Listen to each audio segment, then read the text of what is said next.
روئرز پہ پہلی کتاب ہے جس میں حنفیوں کے دونوں جھوٹ پکڑے جائیں گے. ایک تو یہ کہتے ہیں صحابہ 20 پڑھتے تھے, دوسرا حضرت عمر نے 20 شروع کرائی. دو یہ جھوٹ پار ہو جان گے جی. اے دکھاؤ جی الموطا امام مالک انہوں.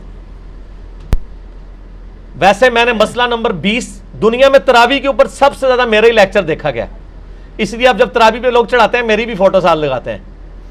آپ لکھیں یوٹیوب پہ تراویح 8 یا 20, لاکھوں لوگ میری ویڈیو دیکھ چکے ہیں, مور دین 4 لاکھ, اور واٹس ایپ کے ذریعے تو شاید ملینز تک پہنچ چکی ہوں. اس میں میرے بھائی میں یہ بریلویوں کا شبیر بدس کا ہی آپ کو ترجمہ دکھاتا ہوں, الموطا امام مالک کا. حضرت عمر نے 11 رکعتیں شروع کرائی ہیں. صحیح بخاری میں تو یہ ہے کہ حضرت عمر فاروق رضی اللہ تعالیٰ نے ڈیوٹی لگائی تھی ابی ابن کعب کی اور تمیم داری کی کہ لوگوں کو 11 رکعتیں لوگوں کو تراویح پڑھائیں. اور یہ حدیث امام بخاری نے امام مالک سے لی ہوئی ہے. امام مالک ایک حدیث اور لے کے آئے ہیں, اور اس حدیث کے راوی ہیں صائب ابن یزید صحابی. سند بڑی سیدھی سی ہے. امام مالک سکہ اور صدوق. امام مالک کا استاد ہے محمد ابن یوسف جو صحابی رسول صائب ابن یزید کا بیٹا ہے اور وہ تابعی ہے. اور محمد بن یوسف کی صائب بن یزید سے حدیثیں بخاری میں بھی موجود ہیں, لہٰذا بخاری مسلم کی گولڈن چین پہ یہ روایت ہے.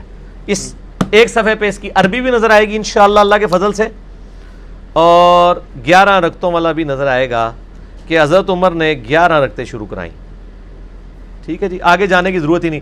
اس کا چیپٹر یہ ہے قیام رمضان, نماز تراویح کا بیان, اور نیچے یہ بریلویوں نے کیا ہے, میں نے نہیں کوئی تعریف کی ہوئی ہے. یہ ذرا سرکار ان کو دکھا دیں, میں تھوڑا آگے ہو جاتا ہوں تاکہ آپ کو نظر آ جائے.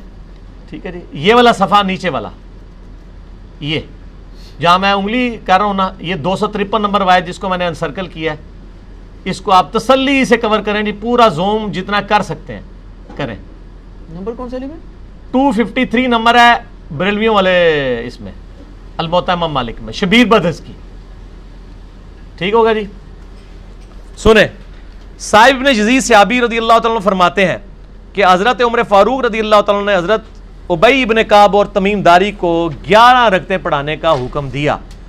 مزید فرماتے ہیں کہ امام ایک رکعت میں 100 آیات تلاوت کرتا تھا اور ہم لوگ لکڑی کے سہارے کھڑے رہتے تھے اور فجر کے قریب ہی نماز سے فارغ ہوتے تھے. قیام اللیل کا لفظ ہے, تراویح کا لفظ تو محدثین نے استعمال کیا, اصل لفظ ہے قیام اللیل, اور اس کے اوپر باب ہے قیام رمضان. اچھا, یہ روایت حضرت عمر کی 11 شروع کروانے کو بتا رہی ہے اور صحابہ کی 11 کو بتا رہی ہے. اب یہ بتائیں 20 والی روایت ہماری مین سٹریم کی کس کتاب میں ہے؟ بخاری سے لے کے ابن ماجہ تک. الموطا امام مالک بھی بیچ میں شامل کر لیں, مسند احمد بھی شامل کر لیں, لے کے ہیں وہ روایت. یہ لے کے آتے ہیں مصنف ابن ابی شیبہ سے. پہلے تو یہ مانے کہ ان کی والی روایتیں کوئی نہیں بخاری مسلم میں, ہمارے پاس تو بخاری مسلم میں موجود ہیں, عائشہ کی بھی. میں نے اس لیے کہا, میرا کلپ لاکھوں لوگ دیکھ چکے ہیں, تراویح 20 یا 8, میں نے ایک ترتیب سے مقدمہ 45 منٹ میں سمجھایا ہے. فی الحال تو چونکہ ایک جھوٹ تھا, ایک جھوٹ کے لیے 3 لائنیں کافی ہیں. الموطا امام مالک انہوں کو تسی اپنا جعلی جڑا اجماع بنایا جائے نا, بند کمرے چ بہ کے بوجھ پا کے رکھو.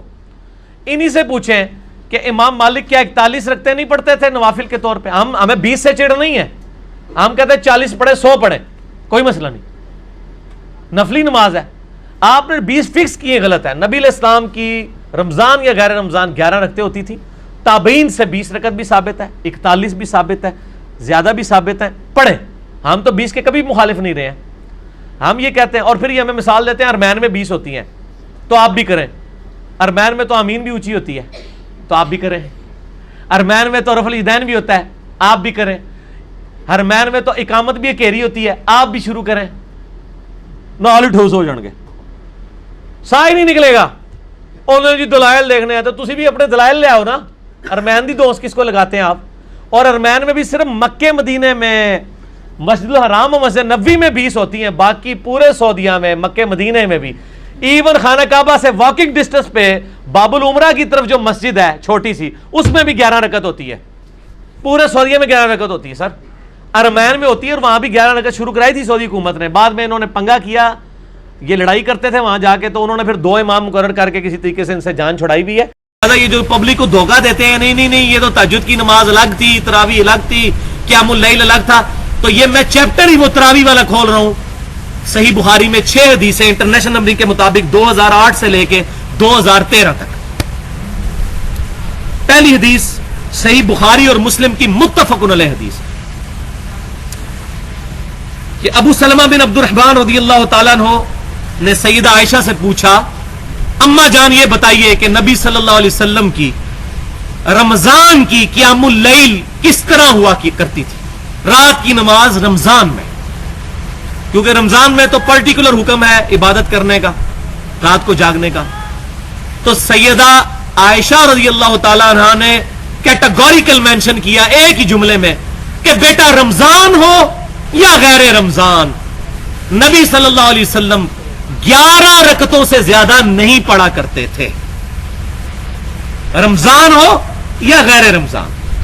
اور یہ امام بخاری قیام رمضان یعنی تراویح والے چیپٹر میں لے کے آئے ہیں، تہجد میں بھی لے کے آئے اسی حدیث کو تاکہ پتہ چلے تہجد، قیام اللیل، تراویح، وتر یہ ایک ہی نماز کے نام.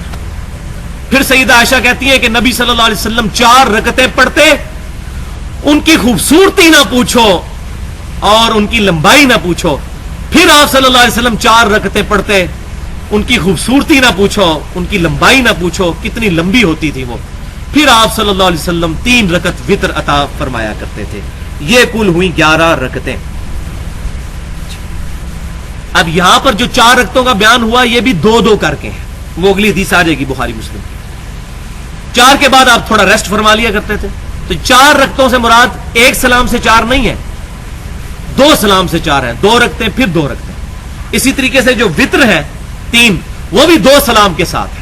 نبی صلی اللہ علیہ وسلم سے 1 سلام سے 3 وتر ثابت نہیں. امیر المومنین سیدنا عمر فاروق رضی اللہ تعالیٰ عنہ سے المصنف ابن ابی شیبہ میں صحیح سند سے ثابت ہے کہ انہوں نے 1 سلام سے 3 وتر پڑھے. جائز ہے، اس کو ہم صحیح سمجھتے ہیں کیونکہ آپ رضی اللہ تعالیٰ عنہ کی سنت ہے. نبی صلی اللہ علیہ وسلم کے بارے میں صحیح بخاری مسلم میں ملتا ہے کہ آپ 3 وتر بھی 2 سلام سے پڑھا کرتے تھے، 2 پڑھ کے سلام پھیر دیا کرتے تھے، 1 کو الگ پڑھا کرتے تھے. لہذا یہاں 4 رکعتوں سے مراد 2 کر کے ہے، اور وہ ہے اگلی حدیث صحیح بخاری اور مسلم کی متفق علیہ حدیث. اما عائشہ رضی اللہ تعالیٰ عنہ کہتی ہیں کہ نبی صلی اللہ علیہ وسلم عشاء سے لے کر فجر تک کبھی بھی 11 رکعتوں سے زیادہ نہیں پڑھا کرتے تھے. اور دوسری روایت میں آتا ہے 13 رکعتیں، اور اس میں انہوں نے فجر کی 2 سنتیں بھی گن لی. 11 رکعتوں سے زیادہ نہیں پڑھا کرتے تھے. پھر آپ رضی اللہ تعالیٰ عنہ نے فرمایا کہ آپ صلی اللہ علیہ وسلم 2 رکعت پڑھا کرتے، پھر 2 رکعت پڑھا کرتے، پھر 2 رکعت پڑھا کرتے، پھر 2 رکعت پڑھا کرتے. کتنی ہو گئی؟ 8. پھر 2 رکعت پڑھا کرتے 10، اور آخر میں 1 وتر پڑھا کرتے. پوری نماز کو طاق فرما لیا کرتے کیونکہ ایک کی وجہ سے پورا طاق ہو جائے گا، آڈ ہو جائے گا. جبکہ صحیح مسلم کے الفاظ ہے کہ آپ صلی اللہ علیہ وسلم 2 رکعت پڑھتے، پھر 2 رکعت پڑھتے، پھر 2 رکعت پڑھتے، پھر 2 رکعت پڑھتے، یعنی 4 دفعہ 2 رکعت یعنی 8 رکعت. پھر آپ صلی اللہ علیہ وسلم 3 وتر پڑھتے اور وہ بھی 2 رکعت پڑھ کے پھر 1 وتر کو الگ سے پڑھتے. لہذا 11 رکعتیں پڑھنی ہے، 10 قیام اللیل کے نفل اور 1 وتر، یا 8 قیام اللیل کے نفل اور پھر 3 وتر، 2 الگ کر کے اور 1 الگ کر کے. یہ دونوں صورتوں میں 11 رکعتیں ہو گئی. الحمدللہ. حدیث صحیح بخاری اور صحیح مسلم کی متفق علیہ حدیث ہے. سیدہ عائشہ کہتی ہیں رضی اللہ تعالیٰ عنہ کہ نبی صلی اللہ علیہ وسلم نے 3 دن تک تراویح کی نماز، یہ تراویح عرف عام میں قیام اللیل ہے حدیث میں، قیام اللیل کی نماز 3 دن تک رمضان المبارک میں جماعت کے ساتھ پڑھائی. چوتھے دن آپ صلی اللہ علیہ وسلم گھر سے باہر نہیں نکلے، حالانکہ صحابہ کرام کا ہجوم لگ گیا آپ صلی اللہ علیہ وسلم کے حجرے کے باہر. پھر آپ صلی اللہ علیہ وسلم فجر کے وقت نکلے، پھر آپ نے فجر کی نماز کے بعد حمد و صلاح کے بعد خطبہ ارشاد فرمایا اور فرمایا کہ تمہارا رات کو یہاں آنا مجھ سے مخفی نہیں تھا، مجھے پتا تھا تم میرا انتظار کر رہے ہو، لیکن مجھے خدشہ ہوا کہ یہ نماز تم پر کہیں فرض نہ کر دی جائے، اس لیے میں گھر سے باہر نہیں نکلا. میں نہیں چاہتا میری امت پر اس معاملے میں مشقت ہو. تو سیدہ عائشہ کہتی ہیں کہ پھر معاملہ اسی طرح ان اٹینڈنٹ رہا یہاں تک کہ نبی صلی اللہ علیہ وسلم دنیا سے تشریف لے گئے. یعنی صحابہ کرام علیہم رضوان پھر جماعت کے ساتھ اس طریقے سے اہتمام نہیں کرتے تھے. اور صحیح بخاری اور مسلم کی دوسری حدیث میں ساتھ یہ ہے کہ سیدنا ابو ہریرہ سے جو روایت ہے وہ کہتے ہیں پھر نبی صلی اللہ علیہ وسلم کے زمانے میں، سیدنا ابوبکر کے زمانے میں اور سیدنا عمر کے بھی شروع کے دور میں یہ معاملہ ان اٹینڈڈ رہا.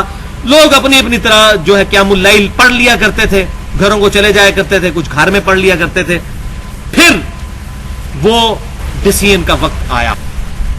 اور وہ ہے صحیح بخاری میں انٹرنیشنل نمبرنگ کے مطابق 2010 نمبر حدیث، وہ اسی چیپٹر میں قیام رمضان والے چیپٹر میں۔ عبد الرحمن بن عبد القاری کہتے ہیں کہ ایک رات میں سیدنا امیر المؤمنین عمر فاروق رضی اللہ تعالیٰ عنہ کے ساتھ مسجد نبوی میں آیا تو دیکھا کہ بعض لوگ اکیلے اکیلے قیام اللیل کر رہے ہیں رمضان کا، بعض لوگ ٹولیوں کی شکل میں ایک ایک حافظ آگے کھڑا کیا ہوا ہے، اس کے پیچھے نیت کر کے مختلف جگہوں پر نمازیں ہو رہی ہیں۔